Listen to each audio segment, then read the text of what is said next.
It's so nice to be here with you today. So nice to be here with you to pray. The Lord be with you and with your spirit. Won't you please, won't you please, won't you pray for your neighbor? Welcome to the latest episode of Father Ralph's Neighborhood. My name's Father Ralph Zwern, which is why we call it Father Ralph's Neighborhood. I'm the pastor at St. Anne with an E, parish in Hazel Crest.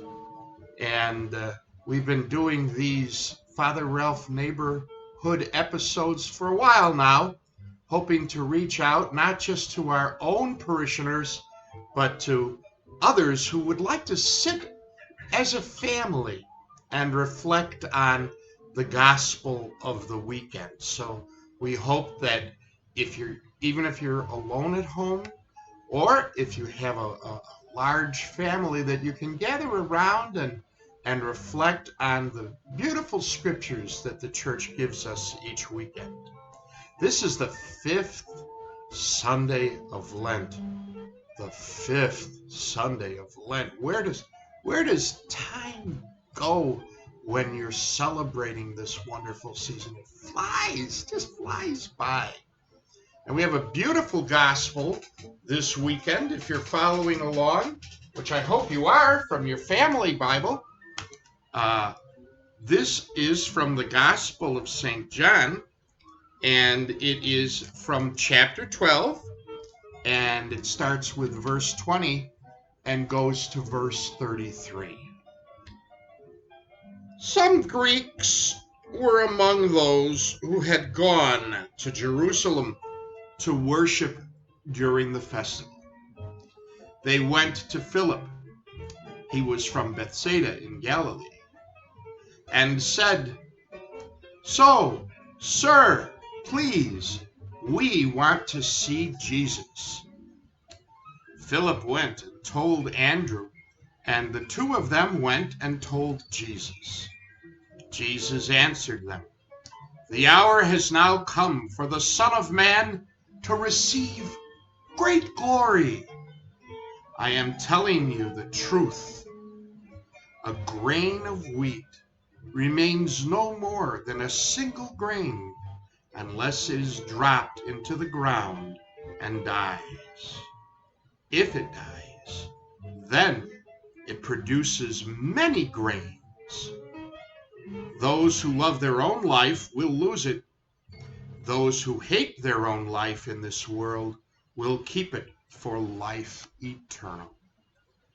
Whoever wants to serve me must follow me, so that my servant will be with me where I am, and my Father will honor anyone who serves me. Now my heart is troubled. And what shall I say? Shall I say, 'Father, do not let this hour come upon me'? But that is why I came, so that I might go through this hour of suffering. Father, bring glory to your name." Then a voice spoke from heaven, "I have brought glory to it, and I will do so again." The crowd standing there heard the voice, and some of them said it was thunder, while others said an angel spoke to him. But Jesus said to them, "It was not for my sake that this voice spoke, but for yours. Now is the time for this world to be judged. Now the ruler of this world will be overthrown. When I am lifted up from the earth, I will draw everyone to me." In saying this, He indicated the kind of death he was going to suffer. The gospel of our Lord.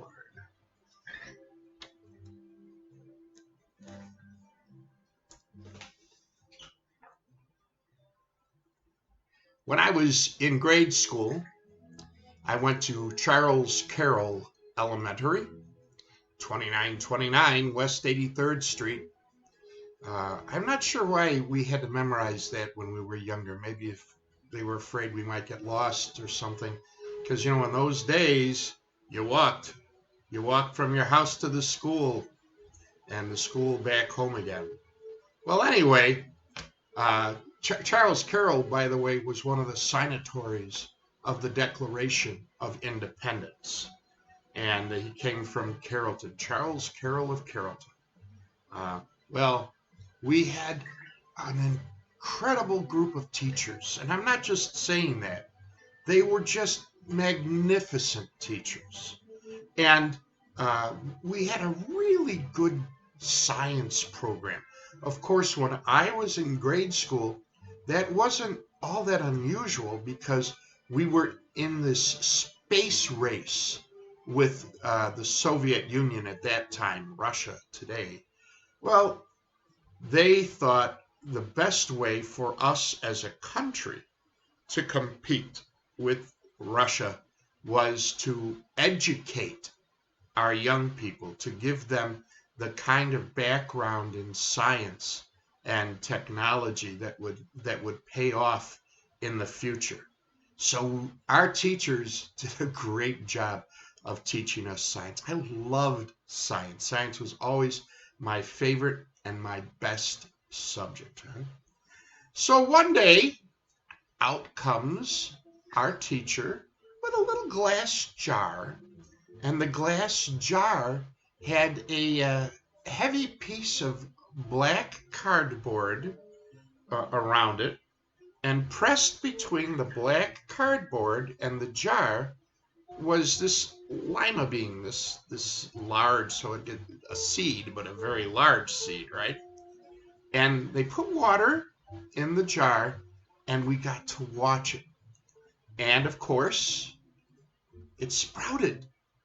So this seed started to grow right before our very eyes. And once the roots had gone down, it was interesting too, even though it wasn't in dirt, somehow the seed knew roots down, sprout up, right?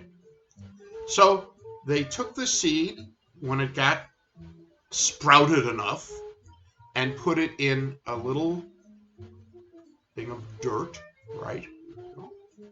And it kept growing. And next thing you know, there's this beautiful plant. Now, I don't think any of us thought of the seed as having died.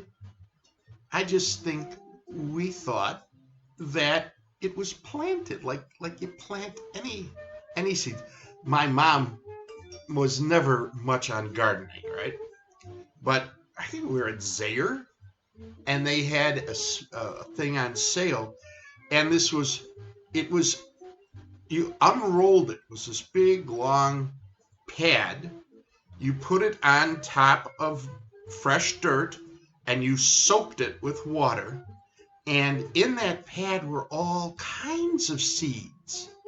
And you said, what's this going to be? Oh, in a few weeks' time, you had a garden of beautiful flowers. And that was something neither Mom nor I could ever have done, right? But to be able to go out every morning and enjoy those beautiful flowers, and to think it came from this little thing that was on sale at Zayre's, that you're like, what's this gonna be, right? So Jesus is using the example of a seed to explain to us that there's more. There's more to us than sometimes we realize. There's more to life than just what we have here. I have found that I tend to measure my life from death to death. I know that sounds awful, but I can't help it. It's what I do. Probably because my first experience of a major loss in my life was when my father Herman died when I was only 5 years old. And so there was my short 5 years with my daddy. And then when daddy passed away,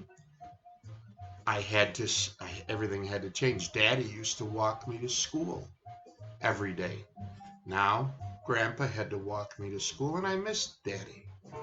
Daddy used to take me, he had a workbench down in his basement, and he used to show me all of the things, little projects that he was working on. He was tinkering and making things. And, you know, so that was a loss. My grandpa, well, he did his very best to step in, but he was not a well man. My brother was serving our country in the United States Air Force, and he was in Southeast Asia. He was far from home. But Grandpa did his very best, in spite of his poor health, to step in. And then, my freshman year at Bogan High School, my grandpa, right at the beginning of the school year, he passed away, and it was a really tough illness to watch. He suffered a lot, but he taught me a lot as I was growing up, and I learned from him all kinds of things. The next experience of death would be my grandmother, Santina. Her name from Ellis Island was changed from Santina to Sadie. And then we started calling her almost exclusively by her pet name, Mamu. And she moved in with Mom and I after Grandpa passed away. And there was another whole chapter of my life. Mamu living right in the same house. And she had this rocking chair that she would sit in the living room. Beautiful, beautiful old antique rocking chair. My brother and sister-in-law kidnapped the chair, refinished it, put on beautiful cushions, and that was her place to sit. She loved to sit there. And my favorite place to sit when I was with her was on the floor next to her rocking chair. And she had two sets of pictures she would show me. There was the box of pictures that had all the pictures of the family and even pictures of them when they were growing up and everything. But then there was the holy cards, the holy pictures. She collected holy cards like we collected baseball cards, right? And every card there was a saint, and she could tell me the story of each and every one of those saints. And so I had another chapter of my life sitting at the feet of my grandmother, listening to her telling me all those stories. Well, she lived long enough to see me ordained to the priesthood, and 3 years into my first assignment at St. Gall, my Mamu passed away. Then it was just Mom and me. And Mom, I thought, she has to be a saint because she put up with me all those years, right? Gave me the gift of her love all those years. She lived to see me through my 40th birthday, which was her 80th birthday. She was 40 when I was born. And she actually lived to be 83, going on 84. She lived to see me as a pastor at St. Mary, at St. Turribius. She lived to see me as a pastor at St. Turribius for 3 years. Then when she passed away, for the first time in my life, I really felt alone. I was surrounded by people.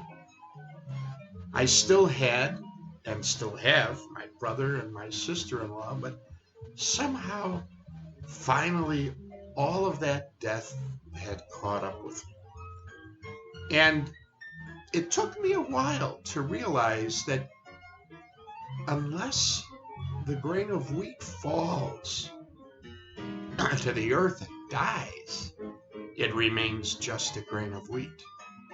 But if it dies, it bears much fruit.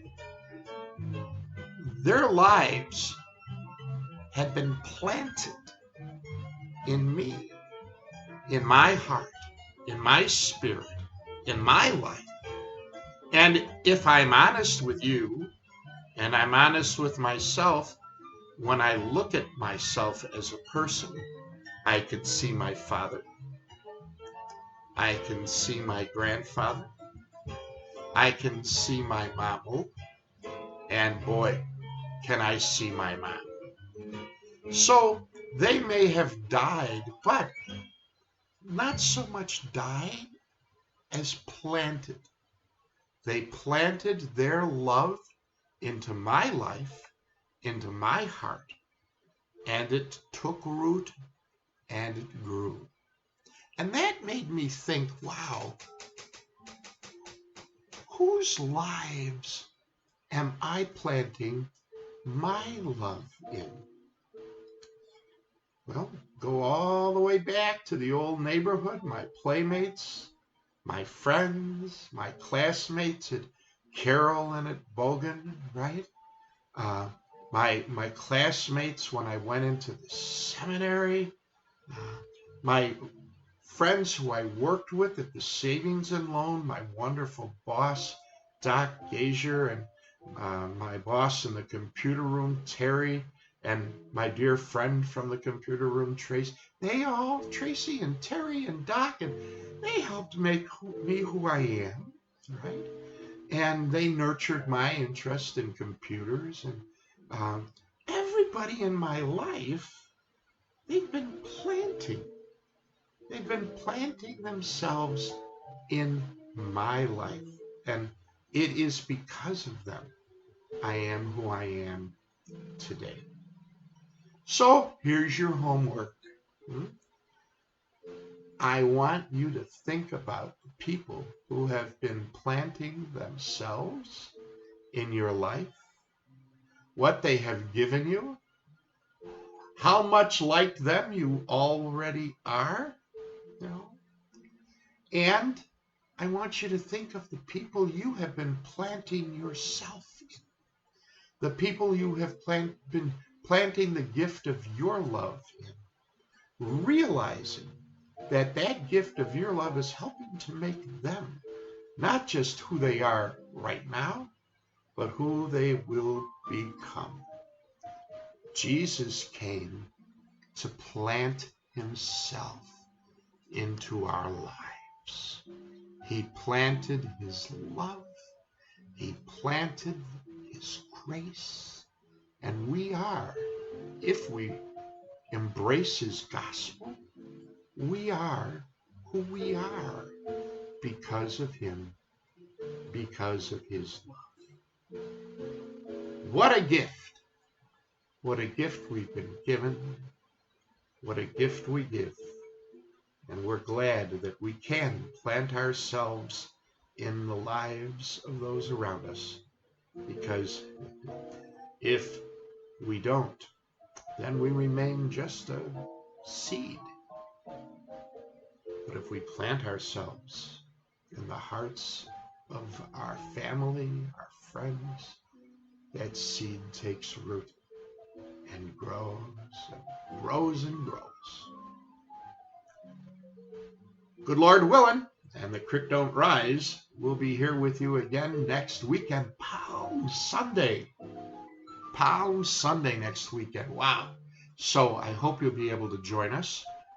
And we're going to have some special Father Ralph neighborhood for Holy Week. And we'll talk more about that next weekend. But until then, good Lord willing, and the creek don't rise. You take good care of yourselves. God bless and keep you and all those you love. May he make his face shine upon you, be gracious to you, lift up his countenance upon you, and give you his peace. I love you all very much. Thank you so much for watching.